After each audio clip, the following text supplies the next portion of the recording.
4M ಇನ್ನೊಂದು ಭಾಗ. ನಮಗೆ ವಾಚ್ ಸೆನ್ಸ್ ಇದೆಯಾ, ಟೈಮ್ ಸೆನ್ಸ್ ಇದೆಯಾ ಅಂತ. ವಾಚ್ ಕಟ್ಟಿರ್ತೀವಿ, ಫೋನು ಇಟ್ಕೊಂಡಿರ್ತೀವಿ, ನಮ್ಮ ಜೊತೆ ಲ್ಯಾಪ್ಟಾಪು ಇರುತ್ತೆ, ಎಲ್ಲದರಲ್ಲೂ ಟೈಮ್ ಇದೆ. ವಾಚನ್ನು ಪದೇ ಪದೇ ನೋಡ್ಕೋತೀವ, ಫೋನನ್ನು ನೋಡ್ಕೋತೀವ, ಲ್ಯಾಪ್ಟಾಪಲ್ಲಿ ನೋಡ್ತೀವ. ನಮಗೆ ಬೇಕಾಗಿದ್ದು ಟೈಮ್. ಡೂಪ್ಲಿಕೇಶನ್ಸ್ ಯಾಕೆ ಅಂತ.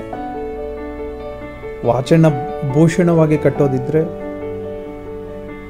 ಇಟ್ಸ್ ಫೈನ್, ಬ್ರೇಸ್ಲೆಟ್ ಆಗಿ, ಹೆಣ್ಮಕ್ಳು ಬಳೆ ಆಗಿ ಆ ಥರ ಕಟ್ಟೋದಿದ್ರೆ fine. Otherwise watch is a burden, duplication.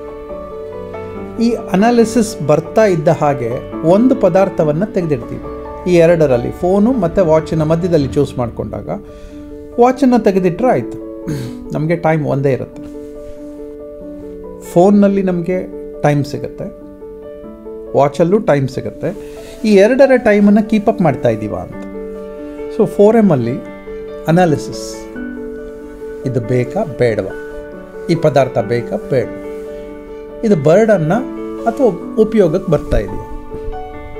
ಉಪಯೋಗಕ್ಕೆ ಬರ್ತಾ ಇದ್ದರೆ ವಿ ರಿಟೈನ್ ಇಟ್, ಉಪಯೋಗಕ್ಕೆ ಬರದೇ ಇದ್ದರೆ ಡಿಸ್ಕಾರ್ಡ್ ಇಟ್.